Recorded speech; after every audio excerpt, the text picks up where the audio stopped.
Hier sit nou vanmôre met hoofstuk 2 van die kalkoentjies. 2 weke gelede het ek nou vertel van die 15 eiers en die ma en die dogter wat daar lê. In hierdie afgelope 10 dae julle is ek nou die vroedvrou van 3 kalkoentjies, daar 3tjies uitgekom. Ag man, hulle is omtrent so. En hulle het nou nog nie regte vere nie, dit amper of hulle harre op het, met sulke kolle.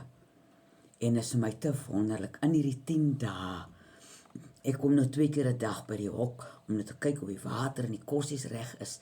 Nou roep ek vir hulle, die ma is nog bietjie skrikkerig vir my, maar die ou kleintjies leer nou hulle eerste mens leer ken. Ag, en as ek so praat en ek sê, môre koeloekies, dan kom die ou 3tjies so nader, en die ma staan nog eers so terug, sy betrou nou nie die ding regtig nie. Ai julle, en sy is so sorgsaam. Haar dogter lê nog op 12 eiers.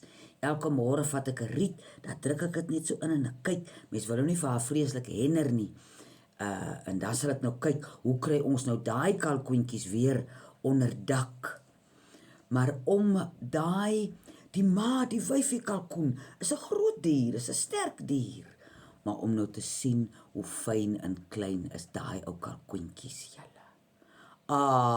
Hulle is so dierbaar. En dan soggens vroeg, dan voor dit nou te warm word, dan maak hulle so in die grondjies, dan lê hulle kamsdag in die sonnetjie en bak.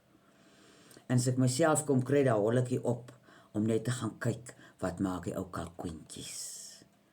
So ek weet nou nie wat gaan word van die 12 eiers nie, soos ek sê, die dogter lê nou nog daar.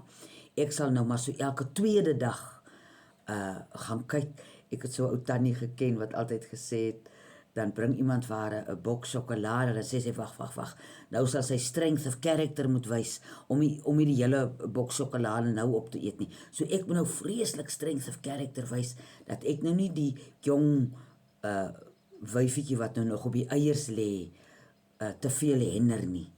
Julle, maar dit bly so aandoenlik. Om nou die ou mannetjies wat nou nog hier is, hulle waak nou by daai ou wyfietjie. Bitter lelik, en hulle lyk so verplinter in. Hulle tot hulle vere is vuil, maar hulle doen hulle ding end uit. Hulle staan rondom die bos. Sy was nou slim om in 'n bos waar daar genoeg skaduwee is te lê, want is nou al baie warm. So staan hulle en moedig hulle vir haar aan.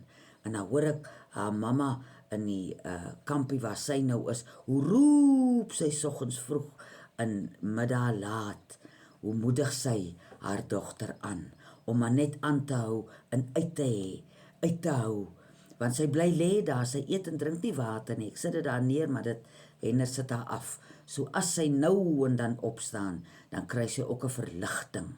Dis dan nou nie 9 maande soos 'n mens nie, maar daai kalkoentjie lê tog te geduldig, tot wanneer die eerste eiertjie gepik raak.